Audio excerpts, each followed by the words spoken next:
Guys Pokemon world में काफ़ी सारे सिमिलर पोकेमॉन्स हैं, यानी कि ऐसे पोकेमॉन जो कि एक दूसरे से काफ़ी सेम दिखते हैं। लेकिन यार आज हम लोग सिर्फ सिमिलर पोकेमॉन्स के बारे में बात नहीं करेंगे, हम लोग बात करने वाले कुछ ऐसे पोकेमॉन के बारे में जो कि पुराने किसी पोकेमॉन से कॉपी करके या फिर तुम कह सकते हो उसका डिज़ाइन देखते हुए बनाया गया है। वीडियो में तुम लोग को बहुत ज़्यादा मज़ा आने वाला है, बस वीडियो में एंड तक बने रहना।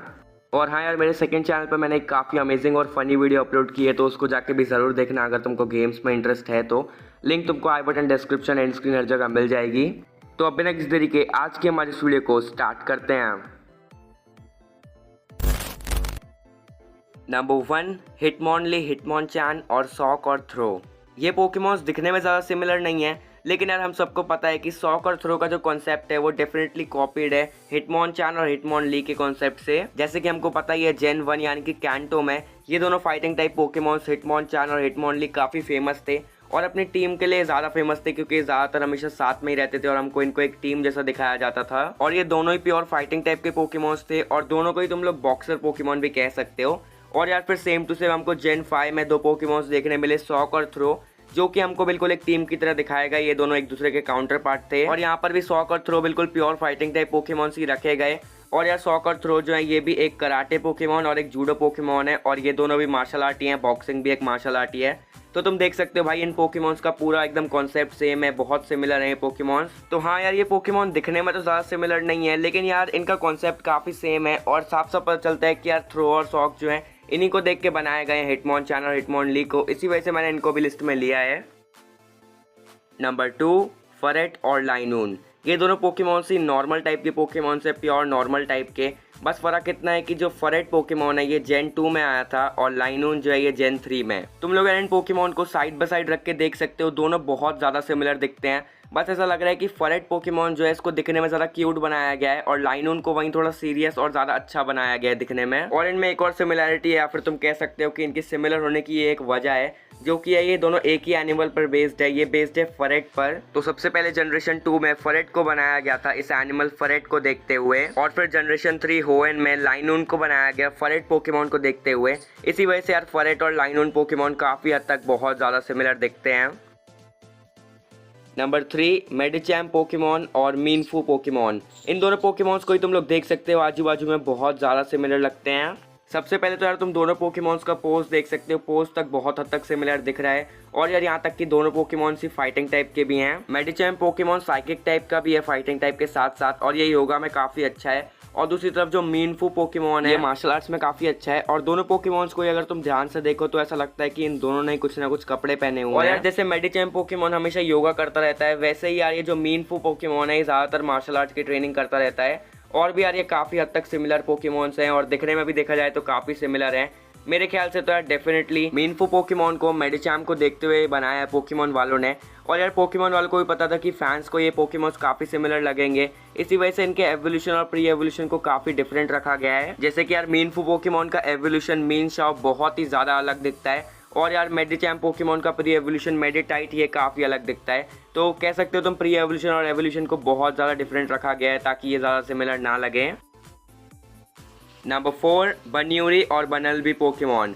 इन दोनों पोकेमॉन्स की इमेजेस तुम्हारे सामने है, तुम्हें देख के पता चल जाएगा ये पोकेमॉन बहुत ज़्यादा सिमिलर दिखते हैं। ये दोनों पोकेमॉन्स यार बिल्कुल एक दूसरे के जेंडर काउंटर पार्ट लगते हैं, यानी कि ऐसा लगता है कि बनल्बी मेल पोकेमॉन है और बन्यूरी फीमेल पोकेमॉन है। जैसे काफ़ी पोकेमॉन्स में होता है ना, गलेड और गार्डेवॉर में जैसे मेल और फीमेल काउंटर पार्ट, वैसे लगता है कि बन्यूरी और बनल्बी एक दूसरे के जेंडर काउंटर पार्ट हैं। दोनों पोकेमॉन्स का डिज़ाइन बहुत हद तक सेम है, दोनों का यहाँ तक कि नाम जो है वो बन से ही शुरू होता है, दोनों के नाम के आगे बन है। दोनों पोकेमॉन्स का डिज़ाइन भी ऑलमोस्ट सेम ही है और दोनों ही रैबिट पर बेस्ड है। इसके अलावा इनके साथ भी ऐसा ही किया गया है कि ये ज़्यादा सिमिलर दिख रहे हैं, इसी वजह से इनके एवोल्यूशन को थोड़ा ज़्यादा अलग किया गया है। मतलब जैसे कि तुम देख सकते हो बन्यूरी पोकेमॉन का एवोल्यूशन है ल्यूपिनी पोकेमॉन और ल्यूपिनी को काफ़ी स्लिम और काफ़ी सुंदर बनाया गया है। लेकिन यार वहीं दूसरी तरफ जो बनल्बी पोकेमॉन का एवोल्यूशन है डिगर्स भी, इसको काफ़ी फैट और इतना ज़्यादा अच्छा नहीं बनाया गया दिखने में, इसको स्ट्रॉन्ग ज़्यादा बनाया गया है। इससे यार हम लोग समझ सकते हैं कि पोकेमॉन वालों ने भी बन्यूरी को देखते हुए बनल्बी को बनाया है और ज़्यादा सिमिलर ना लगे, इसी वजह से एवोल्यूशन को एकदम ही अपोजिट कर दिया गया है।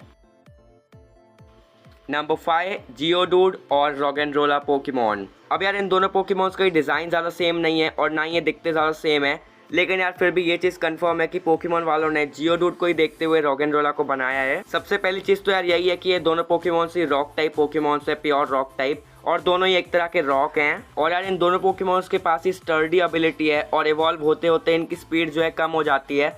और यार ये भी है कि ये इवॉल्व दोनों एग्जैक्ट एक ही लेवल पे होते हैं 25 लेवल पर, यानी कि यार ये दोनों पोकेमॉन से अपने सेकंड एवोल्यूशन में एग्जैक्ट लेवल पे आते हैं 25 लेवल पर। और बस इतना ही नहीं, फिर अपने थर्ड एवोल्यूशन में आने के लिए इन दोनों पोकेमॉन्स को ही ट्रेड एवोल्यूशन लगता है, यानी कि सेकंड एवोल्यूशन में भी आने के लिए दोनों सेम ही है, 25 लेवल पे आते हैं। फिर थर्ड एवोल्यूशन में आने के लिए भी दोनों सेम ही है, ट्रेड एवोल्यूशन की मदद से आते हैं। और यार फिर राइपीरियर पोकेमॉन जो है उसकी पोकेडेक्स एंट्री में ये लिखा हुआ है कि वो अपने हाथों से कभी कभी उठा के जियोडूड को कहीं पे फेंक देता है। और यार फिर यही सेम चीज रॉगेनरोला की पोकेडेक्स में भी लिखा हुआ है कि इसको भी राइपीरियर कहीं उठा के फेंक देता है। तो यार देखा तुम लोगों ने इन पोकेमॉन्स में डिजाइन के अलावा कितनी ज्यादा सिमिलरिटी है, और यार डिजाइन भी इनकी काफी देखा जाए तो काफी हद तक सिमिलर है इनकी पूरी एवोल्यूशन लाइन की।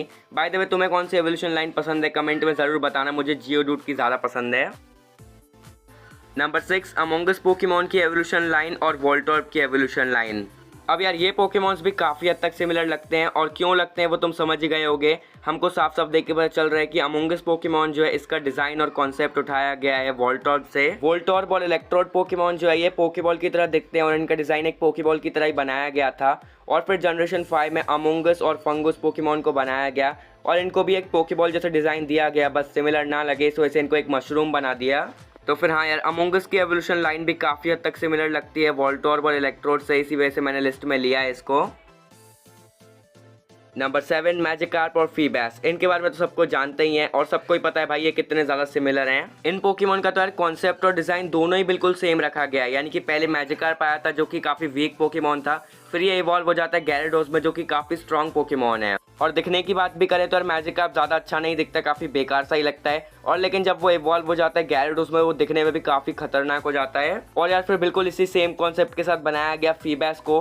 फीबैस भी इतना ज़्यादा दिखने में अच्छा नहीं लगता, लेकिन जब ये इवॉल्व हो जाता है ये बन जाता है माइलोटिक जो कि दिखने में काफ़ी अच्छा लगता है। और फीबैस भी मैजिकार्प की तरफ वीक से स्ट्रॉन्ग बन जाता है। और हाँ यार फीबैस और मैजिकार्प दोनों के स्टैट्स एग्जैक्ट बिल्कुल सेम है, यहाँ तक कि यार इन पोकेमॉन की तो एबिलिटी भी बिल्कुल सेम है, यानी कि मैजिकार्प और फीबैस दोनों की सेम एबिलिटी है। तो भाई देख सकते हो डिज़ाइन भी सेम है, कॉन्सेप्ट भी सेम है, इतनी सारी और भी सिमिलरिटी हैं, इनको तो लिस्ट में लेना बनता ही था। नंबर 8, रायहॉर्न और लाइरॉन। इन पोकेमॉन्स का नाम भी तुम देख सकते हो थोड़ा बहुत राइम कर रहा है, काफ़ी सिमिलर सा ही नाम है। और डिज़ाइन देख सकते हो, डिज़ाइन भी बहुत ज़्यादा सेम है, यहाँ तक कि यार टाइपिंग भी बिल्कुल सेम ही है। लेकिन लाइरॉन बिल्कुल रायहॉर्न जैसा ना लगे इस वजह से इसकी एक टाइपिंग बदल दी है, यानी कि ग्राउंड और रॉक से इसकी कर दी गई है रॉक और स्टील।